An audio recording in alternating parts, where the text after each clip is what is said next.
Pourquoi être sérieux? Pourquoi être aussi sérieux? Merci pour les follow les gens. Merci. Bah du Merci. coup, Paf va parler de Joker 2. Et oui, et oui, et Joker oui. 2. Joker 2. Joker Folia 2, donc du coup on y suit les aventures du Joker, Arthur Fleck de son prénom, merci à tous pour les follow, Oui, bienvenue. Arthur Fleck de son prénom et nom de famille, donc peu après les événements du premier Joker, donc on rappelle Joker qui a tué une personne en live à la télévision, plus 3 autres personnes, plus une autre personne, plus sa mère. On va pas spoiler le film parce que Brivan n'a pas vu le film, du coup les aléas ont fait que je vais le voir ce week-end. Voilà, donc du coup je vais donner mon avis en détail. Prochain stream, vous aurez le temps de le voir, voilà, etc. On va rentrer dans plus de détails, de manière plus spoilante d'ici lundi, mardi, je sais pas quand. Mais là, pour l'instant, je vais donner un avis de manière très très générale. On y suit donc du coup le Joker qui a son procès où notamment il risque la peine de mort et d'être exécuté parce que il a tué des gens, etc. Et c'est notamment du coup l'avocat de la défense Harvey Dent, que vous reconnaîtrez peut-être, qui veut le condamner à la peine de mort. Sauf que Arthur Fleck rencontre également une camarade dans son asile, qui est Harley Quinzel, jouée par Lady Gaga, et ils vont devenir follement amoureux, fous amoureux même, on peut le dire. Ça serait une folie à deux. Et voilà. Et alors, pour donner mon avis de manière très succincte sur Joker Folia 2, je vais donner le même avis que la personne qui était assise à côté de moi durant la séance. Et je pense que ça résume beaucoup de choses. C'est-à-dire que merci beaucoup pour tous les follow. Oh Lester, salut. Les chansons sont bien. On va en revenir. Alors. On le sait, le premier film Joker est très inspiré de tout ce qui est Scorsese, etc. Notamment de Taxi Driver et La Valse des Pantins, et beaucoup plus de La Valse des Pantins que de Taxi Driver. Moi, j'estime que c'est pas un mal. J'estime que c'est bien de... Les films s'inspirent des autres. Voilà, les films s'inspirent des autres. J'estime que c'est pas un mal de moderniser un ancien film. J'estime que c'est plutôt c'est plutôt sympa. Évidemment, si tu regardes La Valse des Pantins, tu vas peut-être plus trouver chaussures à ton pied, tu vas peut-être plus apprécier. Mais je trouve ça cool d'avoir une sorte un film de passage pour pouvoir après découvrir d'autres types de cinéma. J'aime bien aussi le fait que tu aies un film qui soit inspiré de toute une mouvance, qui la modernise, qui permet d'être plus accessible et qui permet d'aborder des thèmes qui sont assez durs par endroits dans le premier Joker. Pourquoi pas? Surtout que là, pour revenir un peu sur ça, la critique qui est souvent faite en de ça juste copie La Valse des Pantins, c'est pas non plus Scorsese le plus connu. Et si en étant dans une démarche d'ouverture, tu peux dire si les gens vous kiffez Joker, regardez La Valse des Pantins, ça serait très très bien. C'est ça. C'est un peu une drogue de passage, tu vois. Oui, et puis de toute façon, faut pas non plus être le truc de base est mieux, donc pourquoi vous suivez Joker? C'est pas comme ça qu'on prend de la chose. Faut pas être gatekeepant, tu vois. Il y a un côté où c'est une fusion de plein de trucs, tu vois. Même le fait que ce soit un film Joker, tu vois, donc un peu dans l'univers de Batman, etc., de Gotham, avec cette vision de cette ville-là qui est dedans. Donc voilà, pourquoi pas, tu vois. Le souci que je peux avoir avec Joker Folia 2, c'est que c'est très inspiré de énormément de films de comédie musicale, Les Parapluies de Cherbourg, coup de cœur de Francis Ford Coppola qui a été une grosse source d'inspiration pour Les Lumières. C'est inspiré aussi de plein de films de procès, on peut penser à JFK, on peut penser comment ça s'appelle, à Menteur avec Jim Carrey, mais voilà, on peut penser à plein de films de procès du genre, parce que vraiment les phases de films de procès sont un peu plates par endroits. Le problème, c'est que quand tu t'inspires d'une comédie musicale, c'est connu pour être une démonstration exubérante de budget, avec énormément de phases musicales, du passage du sérieux vers la comédie musicale, de la parole vers le chant, qui sont impressionnants. Là, j'avoue, on est pas dans ça, quoi. On est vraiment dans quelque chose d'assez... tous les décors font un peu trop carton-pâte par endroits. Tous les décors font un peu moche. et vraiment, enfin, le film a coûté, je crois, beaucoup plus cher que le premier, dans les 200 millions, et le premier c'était 60 millions. Où est passé 100 millions pour Joaquin Phoenix, 100 millions pour Lady Gaga. Je crois que c'est 20 millions pour Joaquin, 20 millions pour Todd Phillips et 10 millions pour Lady Gaga, quelque chose du genre. Voilà, quasiment un tiers du budget pour ces 3 personnes. Hein. Et le truc, c'est que clairement, tu te demandes où est passé le budget. Le film utilise tout le temps les mêmes spots de lumière pour chacune des scènes, c'est-à-dire que vous aurez le Joker qui aura la jaunisse dans toutes les scènes où il est dans l'asile, le Joker qui aura un peu moins la jaunisse quand il sera au tribunal, et t'as une lumière pour les phases comédie musicale, les fameuses, qui seront là. Joker bloqué dans un film de Jean-Pierre Jeunet. Oui, oui, voilà, parce qu'en plus, voilà, mais enfin vraiment le peace filter qu'il y a par endroit me fait mourir de rire. Mais voilà, c'est quand même, moi je m'attendais quand on m'a dit que c'était une comédie musicale et j'étais prêt à voir autre chose, mais je m'attendais quand même à voir quelque chose d'assez exubérant, quoi, vraiment de voir une danse avec 1000 jokers qui sont là, quelque chose du genre, surtout quand tu t'inspires de Coup de cœur de Coppola, il y a des plans qui sont impressionnants et des séquences qui sont impressionnantes, et en mouvement Coup de cœur de Coppola c'est magnifique, donc vraiment c'est là, je trouve que dans le côté inspiration, ça fait vraiment ultra pâle figure par rapport à ses inspirations, ce qu'on pourrait moins dire déjà du premier Joker. Et puis comme tu dis, Morasuro, c'est déjà, il y a le titre Folie à deux, prendre Lady Gaga qui a quand même basé sa carrière sur beaucoup d'outrances, ça, c'est un peu dommage de faire un truc un peu paix dans l'eau, sachant que pareil, tu fais une comédie musicale sur le Joker, la comédie musicale où c'est un des genres où tu peux plus mettre en avant la fantaisie des choses, quelque chose d'irréel où t'as des élans de joie, de tristesse, etc. Et du coup ça chante, ça danse, et faire un truc où la thune se voit pas et où c'est un peu moche, c'est con, hein. Et pour revenir un petit peu voilà sur ce tweet, moi vraiment j'étais pas contre le fait de faire une comédie musicale, je trouvais même que c'était une plutôt bonne idée, vraiment. Le problème c'est que l'aspect comédie musicale, bah déjà ça fait cheap, j'ai déjà dit, mais surtout, alors c'est quasiment, de ce que j'ai compris, que des chansons qui existent déjà. C'est-à-dire qu'il n'y a pas de chansons, enfin il y a pas ou peu de chansons originales. Les chansons te restent assez peu en tête. Il y a beaucoup de chansons qui reviennent. Et déjà il y a ce côté-là où, mais de toute manière, dans le premier Joker, la représentation de la misère, c'était pas encore du Corinne, mais c'était déjà un peu mieux que ce qui se faisait à Hollywood. Donc voilà, on était dans un entre-deux qui perso me plaisait, tu vois. Et j'aime bien comment Bégodeau parle de Joker 1, il dit c'est Taxi Driver en plus acceptable. Je crois qu'il dit quelque chose comme ça. Là-dessus, je peux pas dire que c'est une comédie musicale en plus acceptable, parce que la comédie musicale c'est déjà très accessible.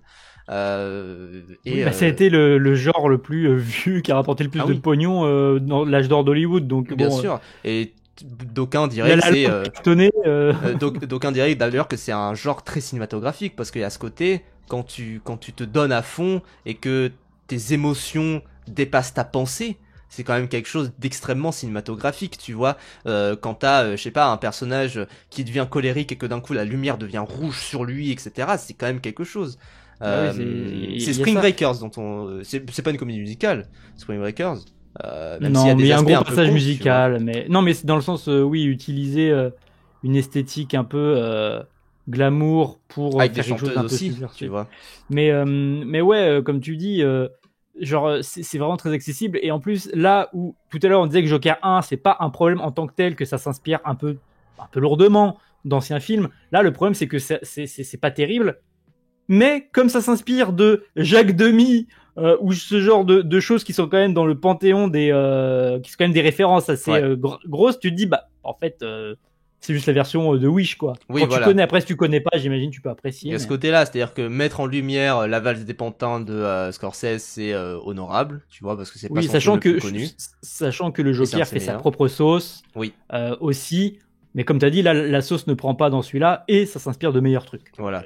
Et en plus, alors, ce qu'il y avait un peu dans le premier, c'était ce côté, la représentation de Gotham. Là, il n'y a plus rien, parce que le film a 2 décors et demi, si je devais troller. L'asile et le tribunal. et vite fait 2-3 plans un peu extérieurs, mais clairement ça part pas très très loin.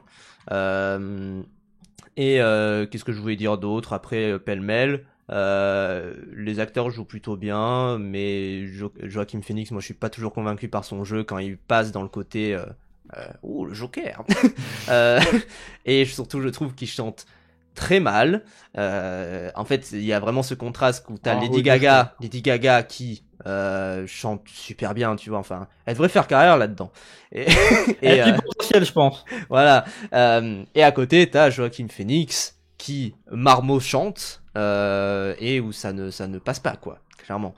Donc voilà, j'ai jamais vu aussi pareil, et ça c'est problématique, j'ai jamais vu autant un film renifler autant ses propres plaies.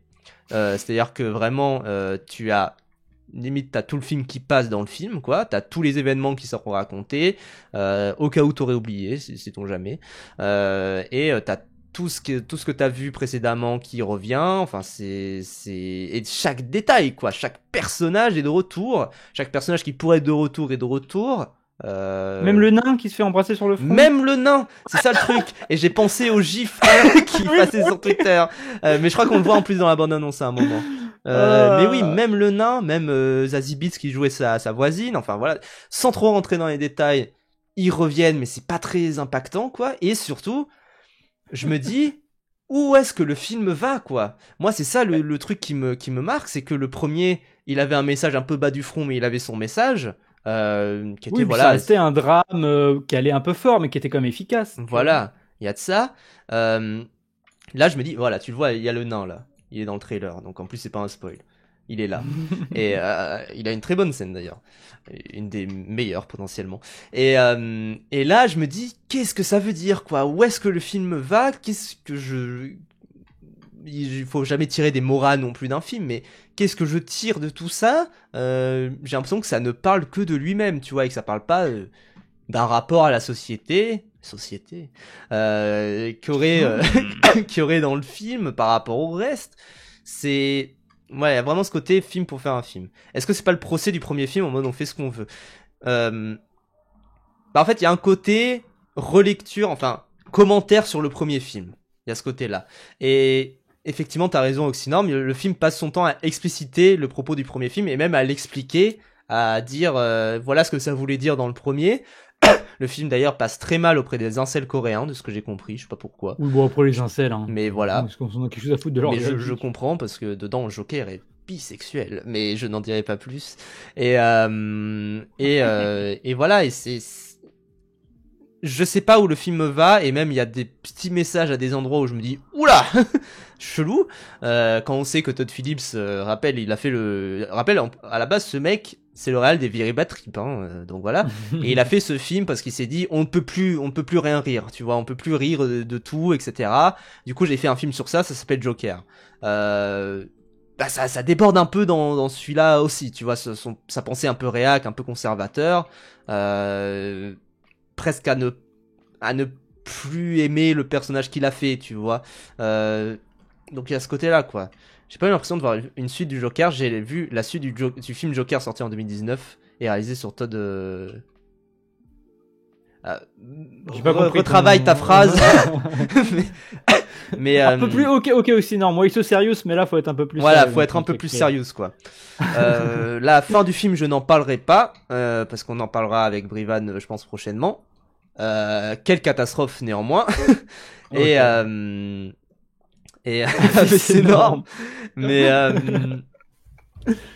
voilà, en tout cas, c'est pas terrible. Et alors, je vous dirais, si vous avez aimé le premier Joker, que vous avez envie, voilà, d'un peu plus, pourquoi pas.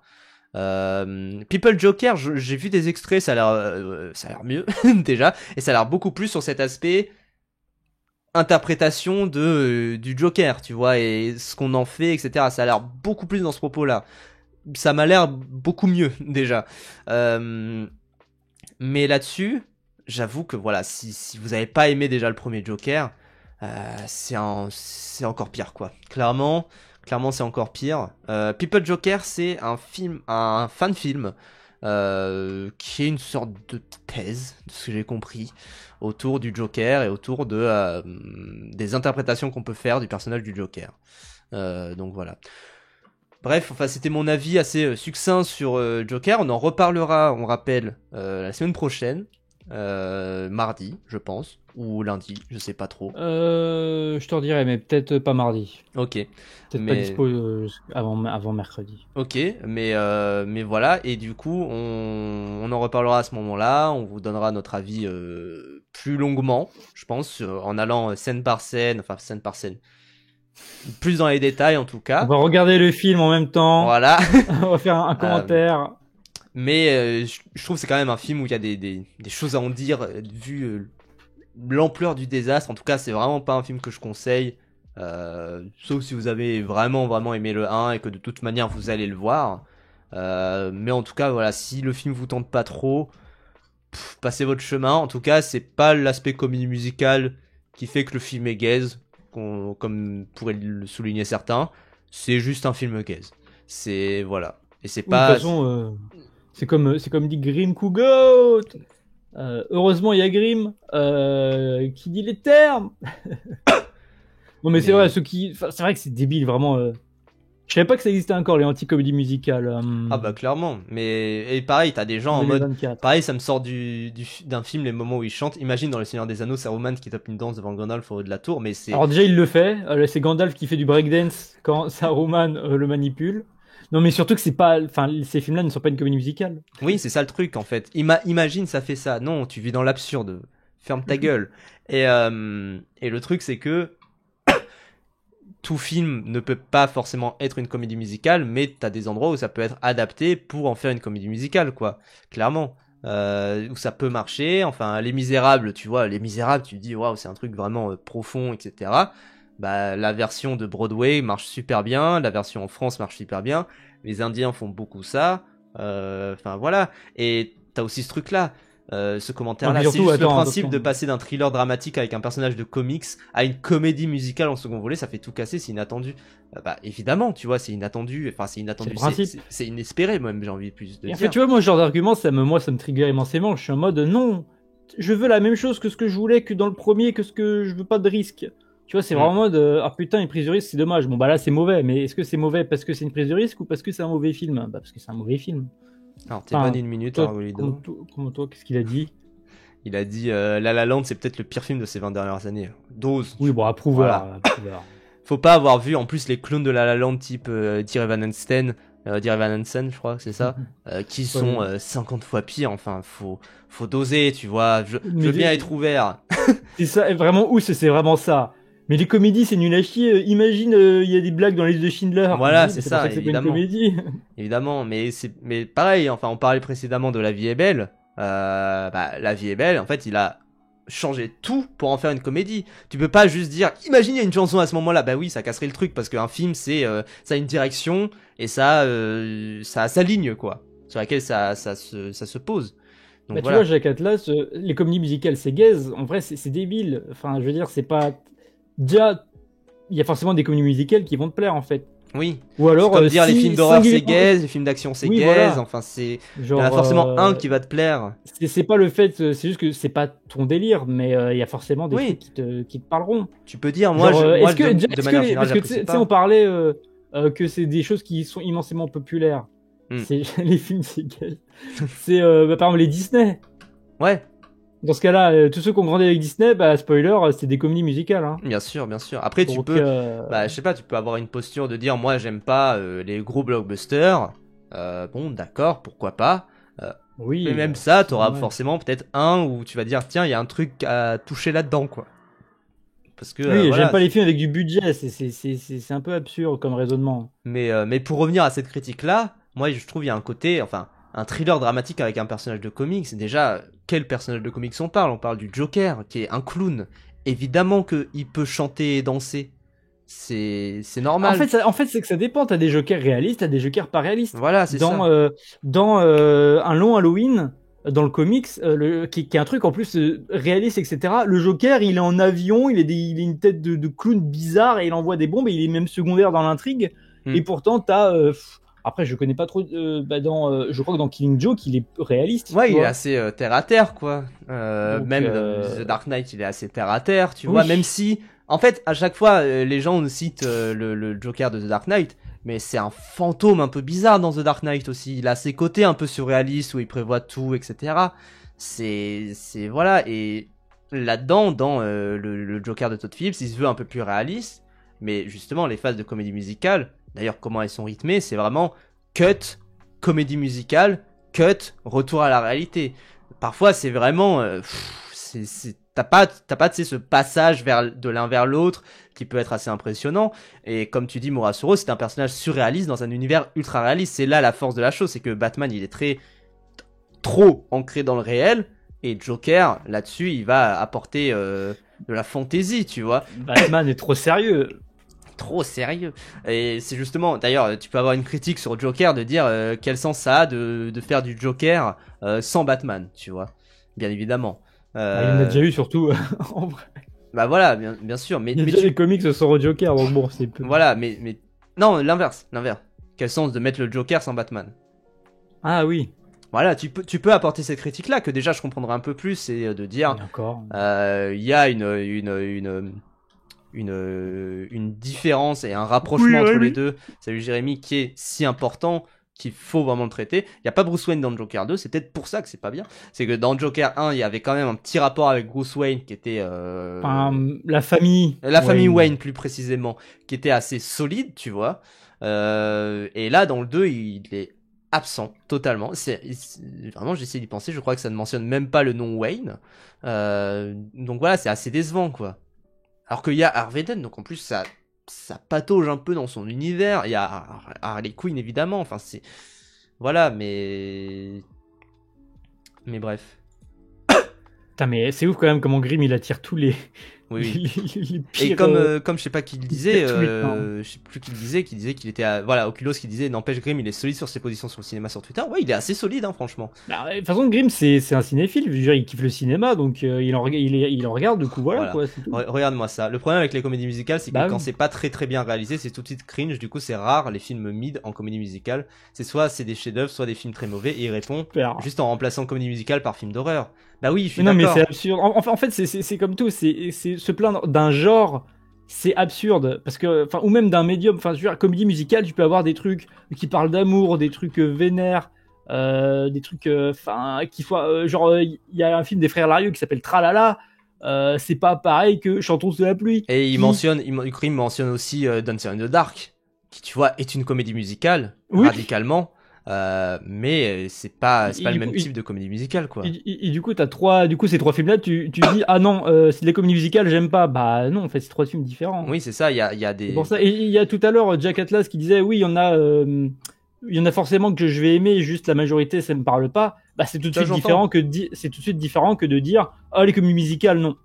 Ça j'entends, parce évidemment. Parce que de facto, il y en aura forcément qui vont te parler, quoi. C'est comme pas aimer, je sais pas, c'est comme pas aimer les biopics, tu vois, tu peux dire, ah, je sais pas, il y a un rapport après, au monde que j'aime pas trop. Mais voilà, après, chacun est différent, tu vois, mais ne pas aimer de manière générale, enfin, se dire, je suis pas trop sensible à ce type-là, pourquoi pas, mais oui. Ah bah, ous.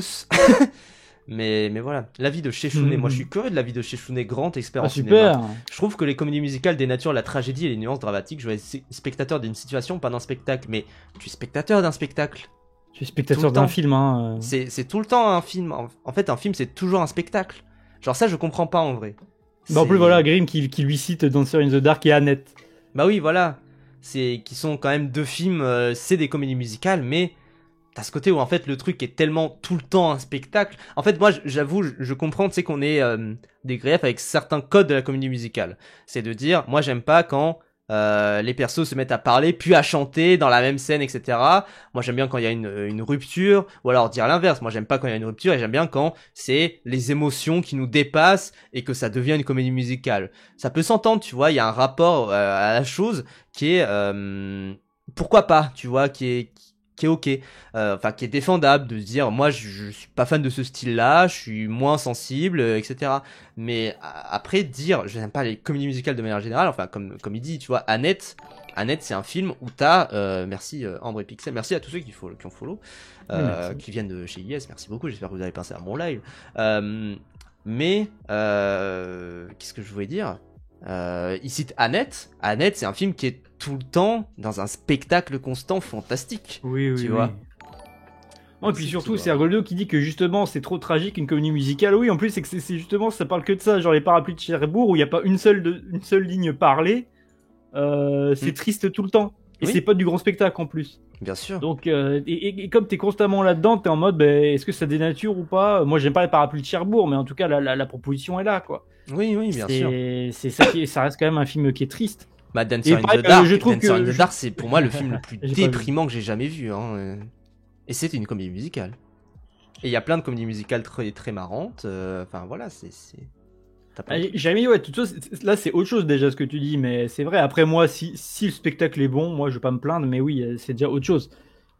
L'écueil d'une comédie musicale, c'est quand le moment musical ne fait pas avancer l'histoire, mais du reste c'est comme une scène d'action dans un film d'action qui ne dirait rien des personnages ou des enjeux. Mais c'est ce que t'as ça, par exemple les derniers films d'action qui sortent, où c'est juste des scènes d'action pour des scènes d'action avec des personnages. Ouais, c'est juste bien chorégraphié et pourquoi pas. Et encore, quand c'est bien chorégraphié, si seulement. Si c'était bien mis en scène, tu vois. En fait, moi, les comédies musicales, ça me brise totalement la fameuse suspension d'incrédulité. Mais pourquoi? Bah oui, parce que dans ce cas, si vous regardez un gros film d'action et que le mec devrait mourir après cette patate-là et qu'il meurt pas, pourquoi ça... Moi, ma suspension d'incrédulité est cassée dès que je vois Joaquin Phoenix jouer un rôle, en fait. Parce que je sais que c'est Joaquin Phoenix, je sais que c'est un acteur. En fait, ce concept de suspension d'incrédulité, c'est plus quelque chose de très... C'est quelque chose d'assez rigoureux. Qui est utile quand tu construis une histoire et quand tu construis un univers, mais c'est pas quelque chose qui est utile quand tu construis ta mise en scène en fait et ta manière de mettre en scène les choses. Faut pas confondre les choses, hein, vraiment. C'est quelque chose de purement univers et de dire il y a cette règle là qui va être suivie tout du long et ça va jamais être cassé. Et après, si le film te dit là il y a une cassure, le film te dit il y a une cassure. Et quand les personnages chantent, en général, c'est une cassure assez visible. C'est ça la chose aussi. En fait, c'est quand même curieux parce que c'est vrai qu'il n'y a que pour les comédies musicales où il y a vraiment une réactance. Argument subjectif, j'ai pas de refus du principe vis-à-vis du genre. Ah oui, ok, il n'y a pas de souci, mais c'est. C'est acceptable. Bah oui, t'as le droit. De toute façon, ce qui est saoulant, c'est quand il y a de la posture, tu vois, où tu fais des généralités sur quelque chose de. Comme le tweet de Lonnie, là, Kid Lonnie. Mais après, je trouve ça quand même curieux d'avoir une réaction sur ça, d'avoir... Ouais, alors que en soi, genre dans The Raid, normalement dès le premier combat, les mecs devraient ne plus pouvoir tenir debout, tu vois. Par misogynie, je pense, notre rôle. En fait, c'est plus par absence de second degré, tu vois. C'est comme le fait qu'on s'est moqué pendant longtemps des films de Bollywood où ça chante, mais en vrai, enfin, tu regardes les films Marvel, ils sont pas meilleurs, tu vois. C'est voilà. Et des dessins animés pour certains, je dirais, qui parfois sont aussi des... c'est d'ailleurs ce que dit le tweet de base, c'est de dire je supporte pas les films de comédie musicale pour trop de raisons, hormis si c'est un film d'animation. Il faut savoir, tu vois, c'est aussi un mépris des films d'animation. Du coup, tu n'es pas hostile aux comédies musicales. Bah oui. Parce que y a quelque chose qui te parle le plus. Et c'est réel. Et puis pareil, le nombre de gens, genre moi c'était arrivé avec mon frère. Qui me demande qu'est-ce qu'il y a de voir, j'ai envie de voir un film avec quelqu'un, etc. Tu me conseilles quoi? Je lui conseille un film d'animation. Je lui conseille un film en lui disant le film parle de ça, c'est ça et tout. Et après il dit ça a l'air bien, ouais. Et je lui montre l'affiche, il voit que c'est un film d'animation, il fait non, j'aime pas les films d'animation. Bah oui, ça. Va te faire foutre. C'est complètement con quoi. C'est comme si je sais pas, tu me vends un film qui se passe dans les banlieues sur trois jeunes de banlieue qui sont dans la galère, qui montent sur Paris. Je dis je suis chaud, et après tu me dis c'est en noir et blanc, ça s'appelle La Haine. Je fais non, je suis pas chaud. C'est complètement con, tu vois. C'est pourquoi il y a cette aversion de se dire j'aime pas quand c'est pas en couleur. Faut toujours avoir un esprit. Enfin, pour moi, la cinéphilie, c'est avant tout quand même avoir un certain esprit assez ouvert et pas être refermé sur les choses. Alors après, tu peux avoir tes préférences et tu peux te dire bon, je vais passer mon tour. Mais voilà. En fait, c'est que se fermer du cinéma, mais même globalement des œuvres en général, avec des gros blocs et des gros obstacles. J'ai plus le terme.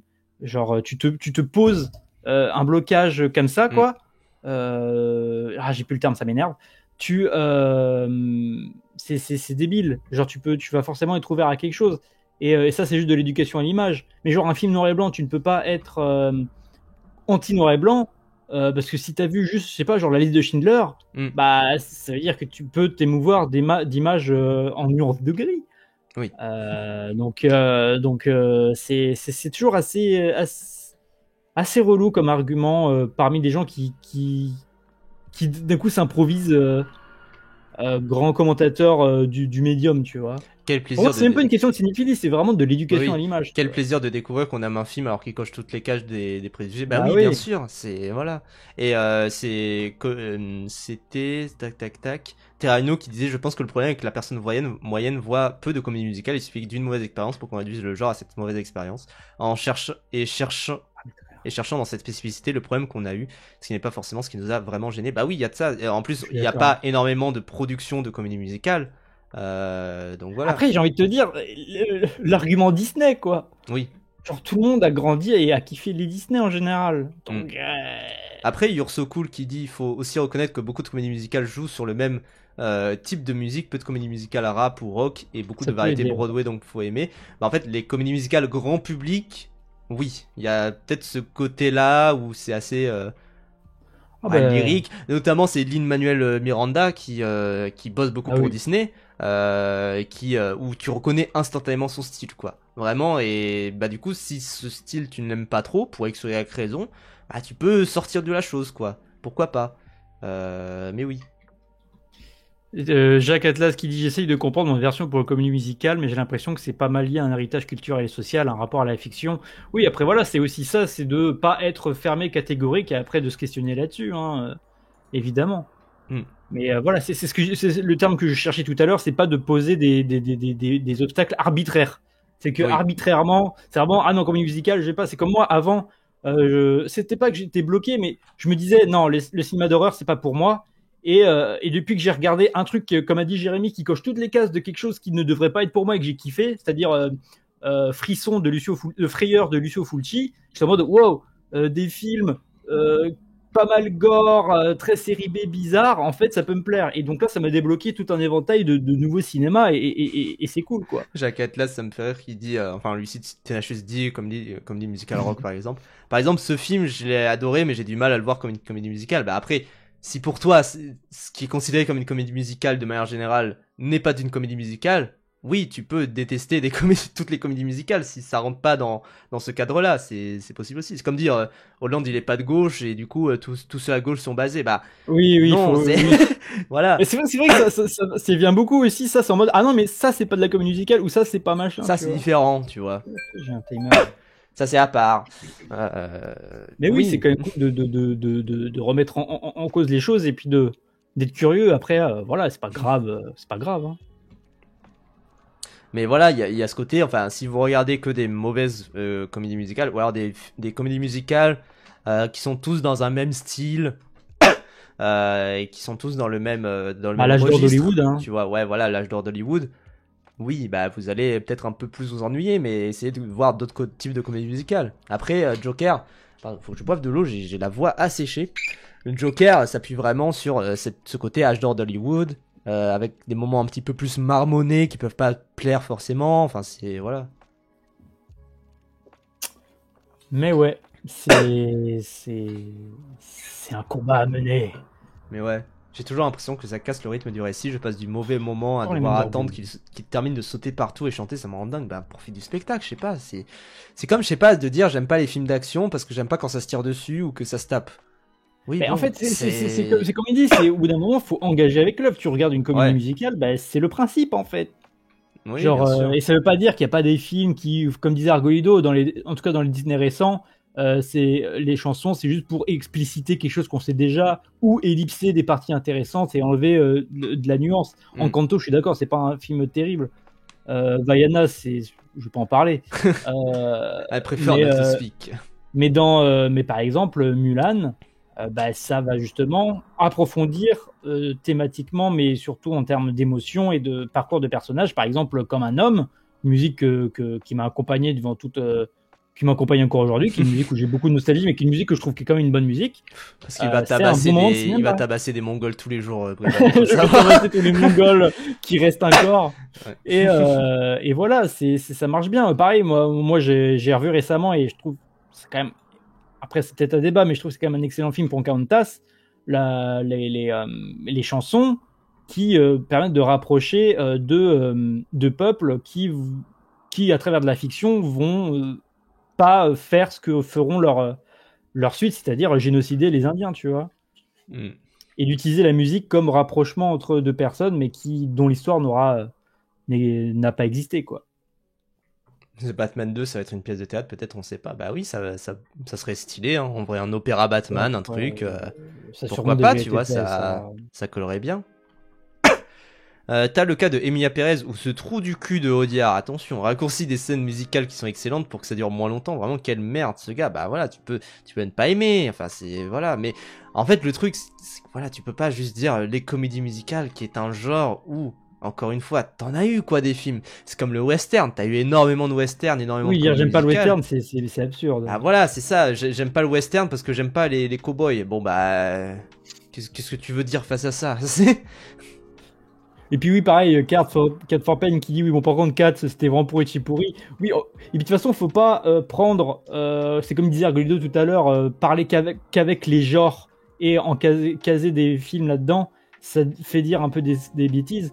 Parce que prendre un mauvais film pour dire ah regarde ça c'est de la merde, c'est de la mauvaise foi. Oui, non. Puis comme il y a des mauvais films dans tous les genres. Comme dit Tarano, il y a des westerns sans cowboy, mais même, enfin pendant longtemps les films de gangsters par exemple, ils sont considérés comme des héritiers des westerns, donc voilà, tu peux pas juste dire j'aime pas les westerns quoi. Rappel, hein, en fait, il y a ce côté-là, il faut se rappeler tout le temps. Il y a des westerns qui se passent aujourd'hui. Hein. Oui déjà, dans tous les films, dans un film, il y a tous les films qui l'ont précédé. Tu vois, genre il y a ce côté-là, il y a tout le cinéma dans chaque film. Et donc si vous aimez pas les comédies musicales, bah vous pouvez rien aimer. C'est voilà. Bref. C'est vrai que j'ai pas le même discours que vous face aux gens qui n'aiment pas la bière, mais à culpa. Ah oui, j'ai le même discours. Les comédies musicales, ce n'est pas gaze, mais ça l'est souvent. Tu peux dire ça, mais en vrai, enfin voilà, tu peux. Enfin, encore une fois, il y a des gens qui vont te répondre non, il y a des comédies musicales, c'est peut-être pas les plus connues, mais qui vont plus te plaire. Oui, Jérémy, surtout qu'il y a vraiment une réaction face aux comédies musicales, je sais pas. Oui, moi j'aime pas les films d'action parce que tous les films d'action que j'ai vus, c'est les films du MCU. Bon bah voilà. Je ne sais pas. Mais c'est bête quoi. Non, mais l'alcool, ça a toujours mauvais goût. Moi, j'en bois pas d'alcool. À chaque fois que j'en ai goûté, c'est de la merde. Voilà. Bah voilà. Et bah écoute, Boyvan, il faut essayer 50 autres variétés d'alcool. Il y a un peu une réaction. C'est parti. Il y a un peu une réaction pareille avec les films d'horreur. Non, oui, bah en fait, il y a des gens qui. Ah, film d'horreur, je trouve qu'il y a moins de lever bouclier. Hein. Ah, non, en fait, il y a ce truc où il y a pour se distinguer, mais c'est la même chose pour Joker Folie à 2. Joker Folie à 2, ils ont daigné longuement dire c'est une comédie musicale, ils ont dit non, c'est plus un film où quand l'émotion dépasse les sentiments qu'on peut dire par la parole, on la chante. Bon, c'est une comédie musicale. Bah là, il y a ça avec l'horreur, avec la elevated horror. Ah oui, c'est terme de con. Il y a ce truc-là où les gens disent c'est pas un film d'horreur, c'est un film d'horreur élevé. Donc c'est pas la même chose. On fait de l'horreur, mais là c'est bien. Voilà. C'est plus intelligent. C'est ça. Ah non, mais on fait de la musique pour danser, mais c'est de l'intelligente dance music, c'est de l'IDM. Voilà. Ah, non mais on fait pas de BD, on fait des romans graphiques. Voilà, c'est ça. Oui bon. C'est ça. C'est pas un film d'animation, c'est pas un. Attends, je vais être un connard. C'est pas un dessin animé, c'est un film d'animation. Non mais voilà, t'as ce côté-là où les gens pour te vendre la chose te diront non mais c'est pas ça, c'est plus c'est pas vraiment une comédie musicale, tu vois. Et c'est des gens qui vont dénier la chose et comme disait Jacques Atlas précédemment, qui disait je dis c'est pas vraiment une comédie musicale, c'est voilà, parfois faut accepter que c'est dans ce genre-là et c'est pas grave d'aimer ce genre-là, c'est pas vous avez pas une maladie grave quoi si vous dites ça. Oui. Voilà. On est de gauche, on est des coloniales. Et oui. Je sais pas pourquoi t'as dit ça maintenant. Oui. Non mais la blague me fait rire. Quoi? Mais j'ai pas compris du coup. En mode PDH. Oui. Mais c'est quoi du coup la blague par rapport aux comédies musicales? Ils disent qu'ils sont pas de gauche. Ah oui. Oui. La vague en mode ok, oui, on n'est pas de gauche. Graphique. En fait, j'avais lu on est de gauche, on est des coloniales. Je me suis dit, ok. Mais oui, totalement. On n'est pas pro LFI, mais on aime bien Mélenchon, quoi. Bon, aussi, moi, je suis pro LFI. Oui. Peut-être qu'un autre genre qui se prend des levées de bouclier, a priori, c'est les mélodrames pour des raisons misogynes en plus. Bah oui, bien sûr. En mode, mais c'est pareil pour les comédies musicales. C'est souvent pour des raisons un peu misogynes de dire, oh, c'est quoi ce film de... Voilà. Oh, merci Sodome. Merci beaucoup pour les 500 bits. Merci beaucoup. Mais je pense, Jérémy, que pour les mélodrames, c'est même pas qu'il y a une levée de bouclier, c'est que personne les regarde en vrai. Il n'y a pas de discours autour. C'est ce qu'on disait, je crois que c'était avec ton bingo d'ailleurs, où limite faudrait avoir un... Parce que maintenant, le genre a gagné, le film d'horreur, le genre, l'animation, etc., c'est ce qui est hégémonique sur Internet et sur les discours, et que maintenant, faudrait plus, enfin pas plus, mais en tout cas, remettre en avant et parler des cinémas classiques, tu vois, du cinéma classique, du cinéma mélodramatique, etc., de la genre d'Hollywood, des genres de trucs, tu vois. Oui, c'est ça l'autre con. Mais non, mais je pense à un autre exemple, c'est les gens qui disent ah, la télé-réalité c'est de la merde, c'est un truc pour décérébrés. Et après, ils vont regarder Drag Race France, Terrace House, et ils vont être heureux. House, hein. Alors que c'est de la non, mais ça, c'est de l'élévated télé-réalité. Oui, voilà. Alors, et moi, j'ai essayé à l'époque où c'était, genre surtout vers 2018-2019, Ultra Suicide Terrace House. Mais moi, je trouve limite, c'est aussi putassier que n'importe quel TV show. Bah oui, voilà. Télé-réalité, parce que t'as plein de... Et ils vont pas se poser la question, quoi.